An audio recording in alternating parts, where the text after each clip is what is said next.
हमारी आज की कहानी है माँ की समझदारी। आज सुबह लक्ष्मी जी कुछ ज्यादा ही जल्दी उठ गई थी। रसोई घर में से लगातार खटपट की आवाज आ रही थी। ये आवाज उनके बेटे बहू के कमरे में भी जा रही थी। तभी उनके बेटे विवेक की नींद खुली और अपनी पत्नी प्रीति से बोला, अरे इतनी सुबह सुबह माँ रसोई घर में क्या कर रही है, देखो तो। ऐसा कहते हुए जैसे ही विवेक उठने लगा, तभी प्रीति बोली, अरे कहीं जाने की जरूरत नहीं है, बिना मतलब ही अपनी नींद हराम कर रहे हो। तुम्हारी माँ अपने पीने के लिए पानी गर्म कर रही होंगी और इस चक्कर में हमारी नींद खराब कर देती है। तुम्हें कितनी बार कहा है कि सोने से पहले दरवाजा अच्छी तरह बंद कर दिया करो, लेकिन तुम कहाँ मानते हो। सारी नींद खराब कर दी। कोई काम धंधा तो है नहीं इन्हें। घर का काम करते समय तो इन्हें घुटनों में दर्द होता है, लेकिन सुबह सुबह तैयार होकर पार्क में टहलने के लिए निकल जाती हैं। यहाँ हमें नींद आए या ना आए, किसी को क्या फर्क पड़ता है। एक तो पूरा दिन घर के कामों में लगी रहती हूँ, ऊपर से चैन की नींद भी नहीं सोने देती हैं। ऐसा कहते हुए प्रीति ने सुबह सुबह अपनी सासू माँ को कोसना शुरू कर दिया। तभी विवेक ने कहा, अरे प्रीति, तुम भी जानती हो कि माँ की गठिया की बीमारी के चलते डॉक्टर ने उन्हें टहलने की सलाह दी है। और वैसे भी इतना भी काम नहीं होता जितना तुम बोलती रहती हो। सिर्फ घर का ही तो काम होता है, उसमें से भी साफ सफाई करने के लिए भी काम वाली बाई आती है, और बर्तन और कपड़े धोने के लिए भी तुमने अलग बाई लगा रखी है। सिर्फ खाना पकाने का काम होता है, और उसमें भी माँ तुम्हारी मदद कर देती है। सब्जियां छीलने काटने जैसे काम तो तुम्हें करने ही नहीं पड़ते। फिर भी ना जाने क्यों तुम पूरा दिन काम काम की रट लगाए रहती हो। अच्छा, तुम तो खा पीकर अपने ऑफिस के लिए निकल जाते हो। यहाँ पीछे घर का इतना काम होता है कि करते करते मेरी तो कमर ही टूट जाती है। और माँ जी का तो तुम जानते ही हो, शाम को भी घर पर कहाँ बैठती हैं, सत्संग सुनने मंदिर चली जाती हैं। घर पर तो उनका दिल ही नहीं लगता। अरे जब उन्हें घर पर रहना पसंद ही नहीं है तो उन्हें वृद्धाश्रम ही भेज दो। तुम्हारी माँ को भी चैन मिल जाएगा और मुझे भी। तभी विवेक गुस्से में बोला, प्रीति, आज तो तुमने ये बात कह दी है, लेकिन आइंदा कभी इस बात को दोहराया तो मुझसे बुरा कोई नहीं होगा। उनके कमरे का दरवाजा थोड़ा खुला होने के कारण लक्ष्मी जी के कानों तक सारी आवाज आ रही थी। बहू के विचार जानकर उनके दिल को दुख तो बहुत हुआ, लेकिन उन्होंने कुछ ना कहना ही उचित समझा और पार्क चली गई। नाश्ते के बाद लक्ष्मी जी दोपहर की साग सब्जी लेकर काटने बैठ गई। उस समय प्रीति अपने कमरे से तैयार होकर बाहर निकली और बोली, माँ जी, मैं जरा अपनी सहेली सोनिया के साथ बाजार जा रही हूँ, आने में कुछ देर हो जाएगी। तभी लक्ष्मी जी अपनी बहू से बोली, बहू, मेरा चश्मा टूट गया है, अब विवेक से क्या कहूँ, वो तो सुबह जाता है और रात को घर लौटता है। तुम बाजार जा ही रही हो तो मेरा चश्मा तुम ही बनवा लाना। तभी प्रीति बोली, माँ जी, इस महीने खर्चा बहुत ज्यादा हो गया है और मुझे भी अपनी सहेली की शादी के लिए शॉपिंग करनी है, इसलिए अभी टूटे चश्मे से ही काम चलाइए। और वैसे भी आपको कौन सा ऑफिस का काम करना होता है जो चश्मे के बिना नहीं कर पाएंगी। अगले महीने मैं आपका चश्मा बनवा लाऊंगी। तो लक्ष्मी जी बोली, ठीक है बहू। प्रीति अपना पर्स उठाकर चलती बनी। चश्मे के बिना लक्ष्मी जी बहुत मुश्किल से गुजारा कर रही थी। एक दिन उनका पोता सोनू उनके कमरे में बैठकर खेल रहा था। उसने पानी मांगा तो लक्ष्मी जी रसोई घर में पानी लेने चली गई, लेकिन बिना चश्मे के कुछ साफ दिखाई नहीं दे रहा था। अचानक उनका हाथ कांच के गिलास से टकराया और गिलास नीचे गिर गया और टूट गया। जैसे ही प्रीति ने कुछ टूटने की आवाज सुनी तो गुस्से से तमतमाती हुई बाहर निकली। फर्श पर देखा तो कांच का गिलास टूटा हुआ पड़ा था। देखते ही आग बबूला होते हुए प्रीति बोली, भगवान ने दो दो आंखें दी हैं तो देखकर काम नहीं कर सकती आप। मेरा इतना महंगा इम्पोर्टेड गिलास तोड़ दिया। मालूम भी है ये मेरी माँ ने दिया था। बिना मतलब इतना नुकसान कर दिया। प्रीति की आवाज सुनते ही विवेक बाहर आ गया। क्या हुआ प्रीति, इतना चिल्ला क्यों रही हो? देखो ना, तुम्हारी माँ ने मेरा इतना महंगा गिलास तोड़ दिया। जानते हो ये मेरी माँ ने दिए थे। तभी विवेक ने कहा, अरे गलती से टूट गया होगा, इसमें इतना चिल्लाने वाली क्या बात है? बिना बात के बतंगड़ बनाना तो कोई तुमसे सीखे। तभी विवेक ने अपनी माँ की ओर देखा तो बोला, अरे माँ, आप चश्मा क्यों नहीं पहनती? इस कारण ही शायद आपको कुछ नजर नहीं आया होगा। बेटा, वो मेरा चश्मा। अभी लक्ष्मी जी बोल ही रही थी कि प्रीति बोली, भगवान जाने कौन सी दुनिया में गुम रहती है तुम्हारी माँ। बिना मतलब मेरा नुकसान कर दिया। बड़बड़ाते हुए प्रीति अपने कमरे में चली गई।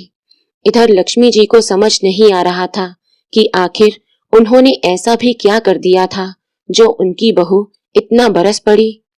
दरअसल प्रीति पर अपनी तथाकथित मॉडर्न सहेलियों का काफी प्रभाव था। उसकी अधिकांश सहेलियां या तो अपने सास ससुर से अलग होकर अपनी अलग गृहस्थी बसा चुकी थी या फिर उन्हें वृद्धाश्रम भेजकर उनकी जिम्मेदारियों से मुक्त होकर स्वतंत्र जीवन बिता रही थी। उनकी देखा देखी प्रीति पर भी अपनी सास को आश्रम भेजने का भूत सवार हो चुका था।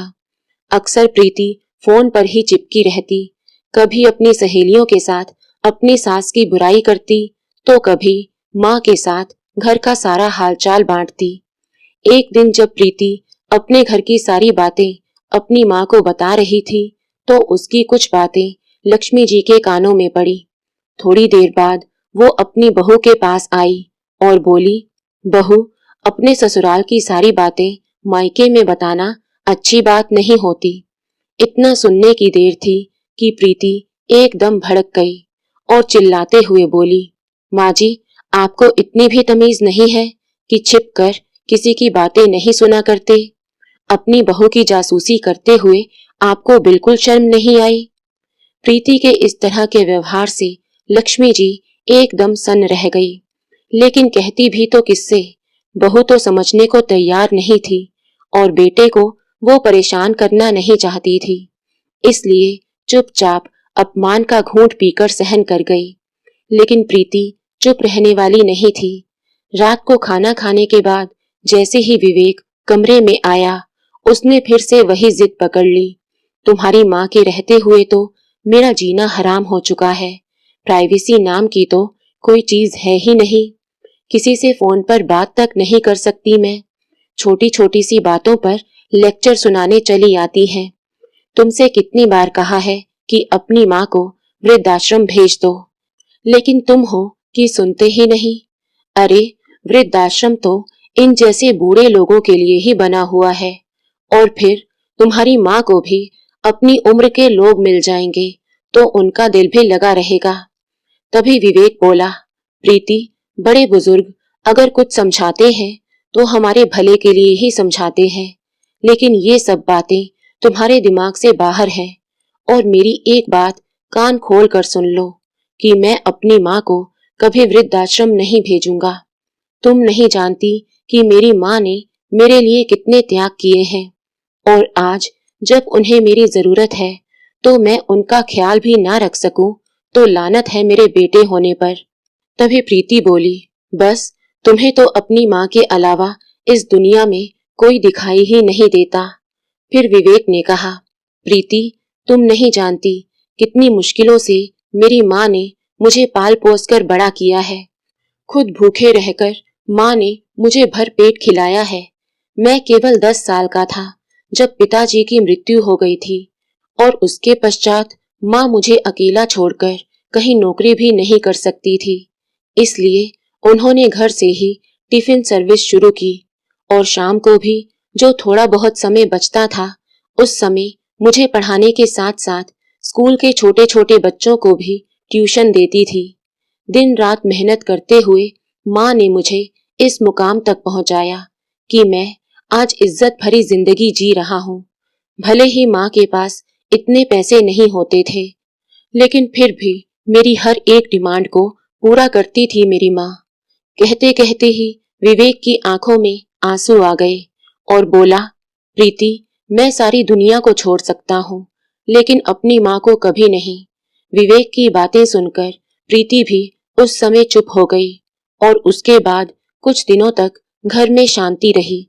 लेकिन जैसे जैसे समय बीतने लगा, प्रीति का वही बर्ताव फिर से शुरू हो गया, जिस कारण विवेक फिर से परेशान रहने लगा कि आखिर वो प्रीति को कैसे समझाए। एक दिन प्रीति ने अपने घर पर अपनी सारी सहेलियों को बुलाया और अपनी सासू माँ से कहा, माँ जी, आज मेरी कुछ सहेलियां घर पर आ रही हैं। आप स्नैक्स बहुत अच्छे बनाती हैं, तो आज आप ही उनके लिए चाय और स्नैक्स बनाना। लक्ष्मी जी के घुटनों में दर्द था, लेकिन फिर भी बहू की बात मानकर दोपहर से ही तैयारियों में जुट गई। उनके हाथ के बने खाने में इतना स्वाद होता था कि बड़े बड़े होटल के शेफ भी उनके आगे फेल हो जाएं। प्रीति की सहेलियों के आने से पहले लक्ष्मी जी लगभग सारे व्यंजन बना चुकी थी। तभी प्रीति अंदर आई और पूछने लगी, माँ जी, और कितना समय लगेगा? मेरी सहेलियां तो पहुंचती ही होंगी। तभी लक्ष्मी जी बोली, बाकी सारा काम हो चुका है, बस जब तुम्हारी सहेलियां आएंगी तो मैं चाय बना दूंगी। उसी समय दरवाजे की बेल बजी तो प्रीति ने कहा, माँ जी, आप चाय बनानी रख दीजिए, और जल्दबाजी में चाय पत्ती के साथ चीनी की बजाय नमक का डिब्बा उठाकर अपनी सासू माँ को पकड़ा दिया और बोली, आप जल्दी से काम निपटाइए। और ऐसा कहकर प्रीति घर का दरवाजा खोलने चली गई। नजर कमजोर होने और चश्मा ना होने के कारण लक्ष्मी जी को भी नमक और शक्कर में फर्क समझ नहीं आया और उन्होंने चाय में नमक डाल दिया। तभी प्रीति अपनी सहेलियों को लेकर अंदर आई और उनके साथ बातें करने लगी। थोड़ी देर बातचीत करने के बाद प्रीति सबके लिए रसोई घर में से तरह तरह के स्नैक्स लेकर आई, तो ऐसे दिखा रही थी मानो सारे स्नैक्स उसने ही बनाए हों। सब लोग बड़े मजे से स्नैक्स खाने लगे और हंसी मजाक और बातचीत का सिलसिला चल पड़ा। थोड़ी ही देर में चाय भी बन चुकी थी, तो लक्ष्मी जी गर्मा गर्म चाय लेकर आई और मेहमानों को सर्व करने लगी। उनकी सारी सहेलियां लजीज व्यंजनों का आनंद ले रही थी और खाते हुए उनमें से एक सहेली बोली, अरे प्रीति, ये स्नैक्स तो तुमने बहुत ही स्वादिष्ट बनाए हैं। तभी दूसरी सहेली बोली, हाँ यार, पकोड़ों का तो कोई जवाब ही नहीं। इतने स्वादिष्ट पकोड़े तो मैंने आज पहली बार खाए हैं। तभी एक और सहेली ने कहा, लेकिन ये तो बताओ, ये सब बनाना तुमने सीखा कहाँ से? इससे पहले कि लक्ष्मी जी कुछ कहती, तभी प्रीति बोली, अरे यार, इंटरनेट पर देखकर मैं सब कुछ सीख गई हूँ। तुम बस स्नैक्स एंजॉय करो, और स्नैक्स ही क्यों, तुम अपनी सहेली के हाथ की बनी चाय का भी मजा लो और बताओ कैसी बनी है। प्रीति ने कहा तो उसकी सहेलियां बड़े उत्साह के साथ चाय पीने लगी। लेकिन जैसे ही उसकी सहेलियों ने चाय पीनी शुरू की तो सबके मुंह का स्वाद बिगड़ गया। कुछ सहेलियां वॉश बेसिन में कुल्ला करने लगी, तो वहीं बाकी सहेलियां जिन्होंने अभी तक चाय पीनी शुरू नहीं की थी, उन्होंने चाय वापस रख दी। उनका ये रवैया देखकर प्रीति हैरान रह गई। उसने तुरंत चाय उठाकर थोड़ी सी चख कर देखी तो जोर से चिल्लाई, माँ जी, ये आपने क्या किया? क्या आपको इतना भी नहीं पता कि चाय में नमक नहीं शक्कर डाली जाती है? कम से कम देख तो लिया कीजिए, आपको तो बिल्कुल भी अक्ल नहीं है। तभी प्रीति की सारी सहेलियां कहने लगी, ये क्या प्रीति, तुमने तो कहा था कि स्नैक्स और चाय तुमने बनाई है, फिर नमक भी तुमने ही डाला होगा। तभी लक्ष्मी जी विनम्र भाव से बहू की सहेलियों को बोली, गलती तो मुझसे हुई है, चाय मैंने ही बनाई थी और ढंग से नजर न आने के कारण नमक भी मुझसे ही गलती से डल गया। मुझे माफ करना बेटा। तभी प्रीति की एक सहेली जो बहुत ही अच्छे स्वभाव की थी, उठकर लक्ष्मी जी के पास आई और उन्हें गले से लगाते हुए बोली, नहीं आंटी जी, आप हमसे बड़ी हैं, तो प्लीज माफी मत मांगिए। छोटी मोटी गलतियां तो हो ही जाती हैं। उसके बाद प्रीति ने उन्हें कुछ ना कहना ही उचित समझा। जब उसकी सारी सहेलियां अपने घर चली गई तो प्रीति ने तो जैसे घर में तूफान ही खड़ा कर दिया और लक्ष्मी जी से बोली, मुझे एक बात समझ में नहीं आती कि आप मुझे चैन से जीने क्यों नहीं देती। आखिर आप चाहती क्या है? अपनी सहेलियों के लिए मैंने थोड़ा सा काम करने को क्या कह दिया? आपने तो पूरे नमक का डिब्बा ही चाय में उड़ेल दिया। अगर कुछ नहीं बनाना था तो बोल दिया होता, लेकिन इस तरह मेरी बेइज्जती करवाने की क्या जरूरत थी? तभी लक्ष्मी जी बोली, बहू, मैंने तो अपनी तरफ से सब कुछ अच्छा ही बनाया था और जब चाय बनाने लगी तो नमक का डिब्बा भी तुमने ही मेरे हाथ में दिया था, ये कहकर कि मेरी सहेलियां आ गई हैं, जल्दी से चाय बना दो। अब यदि मुझसे वो नमक चाय में डल गया तो इसमें मेरा क्या कसूर था? अभी ये सब बातें चल ही रही थी कि विवेक भी घर पर आ गया और प्रीति को गुस्से में देखकर उसने कारण जानना चाहा तो प्रीति ने चिल्ला चिल्ला कर उसे सारी बात बताई। तो विवेक बोला, प्रीति, थोड़ा ध्यान तो तुम्हें भी करना चाहिए था कि अब माँ की उम्र हो चली है तो कम से कम काम में उनका हाथ बटा देती। और माँ, आप अपना चश्मा क्यों नहीं लगाती? जब भी आप चश्मा नहीं लगाती तो कुछ ना कुछ उल्टा ही हो जाता है। मुझे बताइए, आपने अपना चश्मा कहाँ रखा है? मैं अभी लेकर आता हूँ। तभी लक्ष्मी जी बोली, बेटा, दरअसल बात ये है कि मेरा चश्मा कुछ समय से टूटा हुआ है, जिस कारण मैं ढंग से देख नहीं पाती और मुझसे कोई ना कोई गलती हो जाती है। तो विवेक बोला, आप भी कमाल करती हैं माँ, आपका चश्मा टूट गया था तो आपने मुझे बताया क्यों नहीं? फिर लक्ष्मी जी ने कहा, बेटा, मैंने तो बहू को कहा था, लेकिन बहू ने ये कहकर बात टाल दी कि इस बार खर्चा बहुत हो गया है तो पैसे नहीं बचे, अगले महीने वो मेरा चश्मा बनवा कर ले आएगी। ये बात सुनकर विवेक ने प्रीति की ओर प्रश्नवाचक निगाह से देखा तो प्रीति अपना बचाव करते हुए बोली, हाँ तो क्या हुआ, आखिर हूं तो इंसान ही, भूल गई माँ जी का चश्मा बनवाना। फिर विवेक ने कहा, प्रीति, जैसे तुम इंसान होकर गलती कर सकती हो वैसे मेरी माँ भी इंसान है और छोटी सी गलती पर तुम उन पर ऐसे चिल्लाने लगती हो जैसे उन्होंने कोई बहुत बड़ा गुनाह कर दिया हो। तुम्हारे रोज रोज के इस व्यवहार से तो मैं परेशान हो चुका हूँ। विवेक की इतनी बात सुनकर प्रीति का गुस्सा 7वें आसमान तक पहुँच गया और जोर से चिल्लाते हुए बोली, तुम्हें तो सिर्फ अपनी माँ ही नजर आती है। तुम्हारी जिंदगी में मेरे होने या ना होने से तुम्हें कोई फर्क नहीं पड़ता। अगर ऐसी ही बात है तो ठीक है, मैं मायके ही चली जाती हूँ। आज के बाद मेरा तुमसे और तुम्हारे इस घर से कोई लेना देना नहीं है। ऐसा कहते हुए प्रीति गुस्से में पैर पटकती हुई अपने कमरे में गई और बैग निकालकर अपने और अपने बेटे के कपड़े पैक करने लगी। फिर लक्ष्मी जी उसके पास आई और हाथ जोड़कर उसे विनती करने लगी, बहू, मेरे कारण तुम दोनों अपनी गृहस्थी क्यों खराब करते हो? यदि तुम्हें मेरी उपस्थिति पसंद नहीं है तो मैं ही वृद्धाश्रम चली जाती हूँ। तभी विवेक वहां आया और बोला, नहीं माँ, आपको हाथ जोड़ने की कोई जरूरत नहीं है और आप इस घर से कहीं नहीं जाएंगी। यदि प्रीति को आपके साथ रहना पसंद नहीं है तो वो यहाँ से जा सकती है, लेकिन मैं आपका साथ कभी नहीं छोड़ूंगा। और अब इस रोज रोज के झगड़े से तो मैं भी परेशान आ चुका हूँ। प्रीति ने अपना सामान पैक किया और जैसे ही जाने लगी तो विवेक से बोली, अगर तुम चाहते हो कि हमारी गृहस्थी फिर से बसे तो अपनी माँ को वृद्धाश्रम में छोड़ देना, मैं वापस आ जाऊंगी, नहीं तो मैं यहाँ कभी लौटकर नहीं आऊंगी। ऐसा कहकर प्रीति अपने मायके चली गई, लेकिन विवेक ने उसे रोकने की कोशिश नहीं की क्योंकि अब वो इस समस्या का हल चाहता था। आज घर में जो कुछ भी हुआ था वो सब देखकर लक्ष्मी जी बहुत ज्यादा चिंता में पड़ गई। फिर विवेक के पास आकर बोली, बेटा, तुम कोई ऐसा कदम मत उठाना जिससे समस्या और बढ़ जाए। मेरे कारण तुम्हारी गृहस्थी खराब हो ये मैं बिल्कुल नहीं चाहती। इसलिए मैं कल ही वृद्धाश्रम चली जाऊंगी। फिर तुम बहू को घर वापस ले आना। फिर विवेक बोला, नहीं माँ, गृहस्थी किसी एक इंसान के भरोसे नहीं चलती। इसमें दो लोगों का बराबर का योगदान होता है।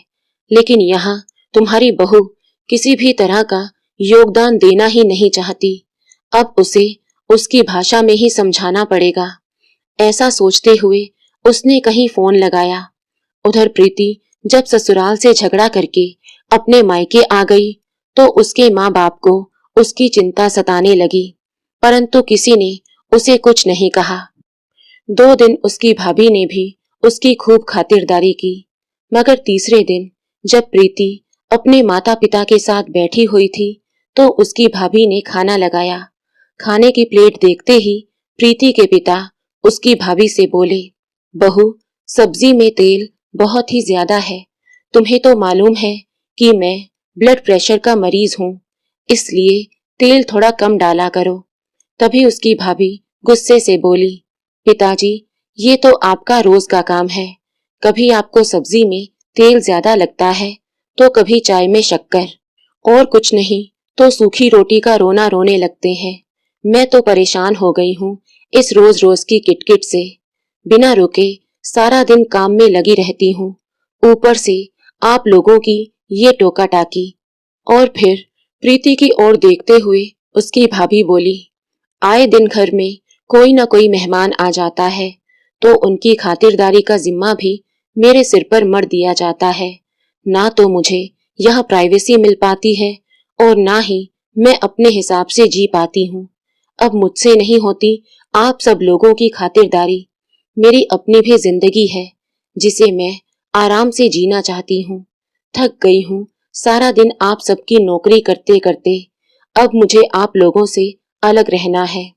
प्रीति अपनी भाभी की ऐसी बातें सुनकर हैरान रह गई। फिर बोली, भाभी, जरा सी तो बात है, आप इतना गुस्सा क्यों हो रही हो? तभी उसकी भाभी बोली, दीदी, आपके बीच में बोलने की कोई जरूरत नहीं है। ये हमारे परिवार का मामला है। आप अपना घर देखिए।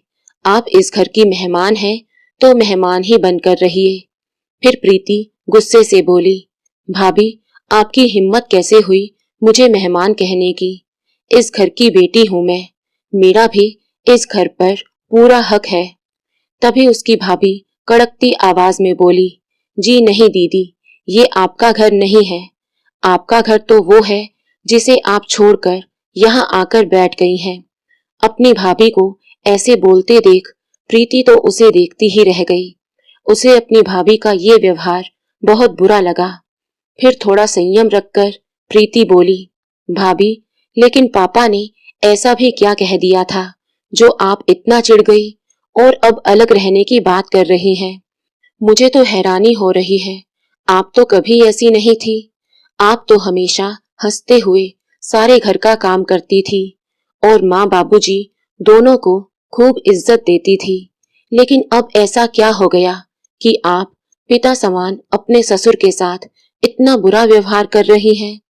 तभी प्रीति की भाभी बोली, क्यों, इसमें हैरानी वाली क्या बात है? आजकल तो कोई लड़की अपने सास ससुर के साथ रहना ही नहीं चाहती। सभी लड़कियां अपने सास ससुर की जिम्मेदारियों से मुक्ति पाना चाहती हैं, अपना अलग परिवार बसाना चाहती हैं। उन्हें अपना पति तो पसंद है, लेकिन उसके माता पिता जिन्होंने उसे पैदा किया उनकी सेवा करना नहीं चाहती। ज्यादा दूर क्यों जाना, आप अपने ससुराल में ही देख लीजिए। आपकी सास दिन भर आपके साथ घर के कामों में आपका हाथ बटाती हैं, लेकिन फिर भी अपनी सास की उपस्थिति आपको अपने घर में इतनी खटकती है कि अपनी सास को वृद्धाश्रम भेजने की जिद लेकर आप मायके आकर बैठ गई। जब आप खुद अपनी सासू माँ से मुक्ति पाना चाहती हैं, तो फिर आप ये सब बातें मुझसे कैसे कह सकती हैं? अपनी भाभी की ये बातें सुनकर प्रीति की आंखों से आंसू छलक पड़े और अपनी माँ की ओर देखने लगी। तभी उसकी माँ ने उसे एक जोरदार तमाचा उसके गाल पर जड़ दिया। अपनी माँ का ऐसा व्यवहार देखकर प्रीति हैरान रह गई और बोली, माँ, आप लोगों के साथ भाभी इतना बुरा व्यवहार कर रही हैं और थप्पड़ आप मुझे लगा रही हैं। तभी उसकी माँ गुस्से से बोली, बेशर्म लड़की, जब तुम अपनी सास पर चिल्लाती हो, उन्हें इतनी बातें सुनाती हो, यहाँ तक कि उनसे अलग रहने की जिद में उन्हें वृद्धाश्रम भेजने पर अड़ी हो, तब तुम्हारे ये विचार कहाँ जाते हैं? जिस इंसान के पैसों से तुम ऐश करती हो, उसी को जन्म देने वाली माँ को डांटती फटकारती हो, उनकी बेइज्जती करती हो, तब तुम्हें इस बात का कोई एहसास नहीं होता कि सास माँ के समान होती है? तब तुम अपने आप को बिल्कुल सही समझती हो। लेकिन जब वही व्यवहार तुम्हारी भाभी ने हमारे साथ किया, तो तुम्हें अपनी भाभी गलत लगती है। अपने माँ बाप के साथ ऐसा व्यवहार होते देखकर तुम्हें कितना दुख हो रहा है। इतनी बात सुनते ही प्रीति की नजर शर्म से झुक गई। बेटी, मैंने तुम्हें कितना समझाया था कि अपने ससुराल की बातें ससुराल तक ही सीमित रखा करो।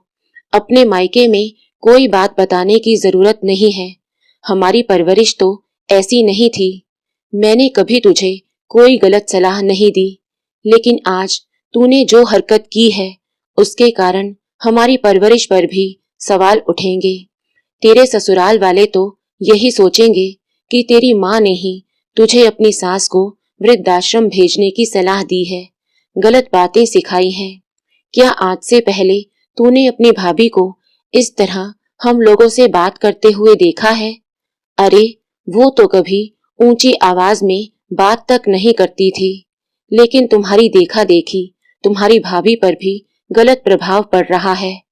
अपनी माँ की बातें सुनकर प्रीति को एहसास हुआ कि जो कुछ भी वो अपनी सास के साथ कर रही थी, उसके कारण ही उसके माँ पिताजी भी वही सब झेल रहे हैं।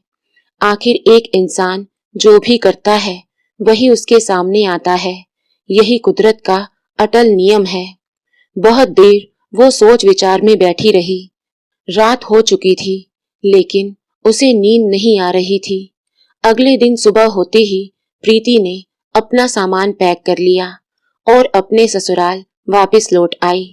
जैसे ही प्रीति अपने ससुराल वापस पहुंची, तो लक्ष्मी जी उसे अपने सामने देखकर हैरान रह गई। इससे पहले कि वो कुछ बोल पाती, प्रीति उनके पैरों में गिर गई और बोली, माँ जी, मुझे माफ कर दीजिए। मेरी आंखों पर स्वार्थ की पट्टी पड़ गई थी, जिस कारण मैं आपके साथ इतना बुरा व्यवहार कर बैठी। अपनी बहू को इस तरह माफी मांगते देख लक्ष्मी जी ने उसे उठाकर अपने गले से लगा लिया। फिर प्रीति बोली, मैंने आपको कितना कुछ सुनाया, लेकिन आपने पल भर में मुझे माफ कर दिया। अपनी सासू माँ के गले लगकर प्रीति खूब रोई। लक्ष्मी जी ने अपने पल्लू से उसके आंसू पोंछे और उसे चुप करवाया।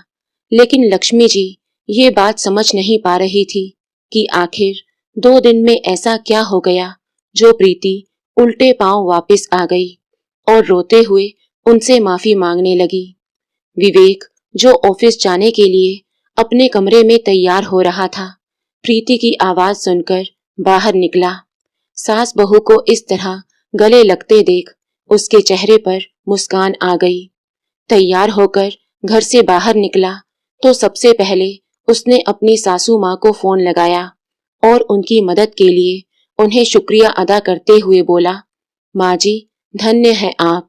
अगर सभी माँ बाप अपने बच्चों की गलत हरकतों पर उनका साथ ना देते हुए उन्हें इसी तरह सही रास्ते पर लेकर आए, तो कोई घर परिवार कभी नहीं उजड़ेगा। कहते कहते विवेक की आंखों में आंसू आ गए। दरअसल हुआ यूं था कि जिस दिन प्रीति विवेक से झगड़ा करके अपने मायके गई थी, उसी दिन विवेक ने अपनी सासू माँ को फोन करके सारा किस्सा बयान कर दिया था और इस मामले में उनसे मदद मांगी थी। प्रीति की माँ अपने दामाद और समधन को खूब अच्छी तरह से जानती थी, इसलिए आज जो कुछ भी प्रीति के मायके में हुआ, वो सब प्रीति के माता पिता और भाभी का सोचा समझा नाटक था, ताकि वो प्रीति को सही रास्ते पर ला सके। आज प्रीति बहुत खुशी से अपने घर का सारा काम कर रही थी और लक्ष्मी जी के साथ खूब हंस बतिया रही थी।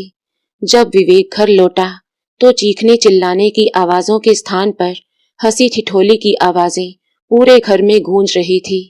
ये नजारा देखकर विवेक सोचने लगा, प्रीति की माँ की तरह यदि सभी माता पिता समझदारी से काम लें तो बहुत से घर उजड़ने से बच जाएंगे।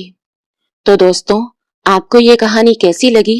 लाइक और कमेंट करके जरूर बताएं और चैनल को सब्सक्राइब करना बिल्कुल ना भूलें। मिलते हैं एक नई कहानी के साथ।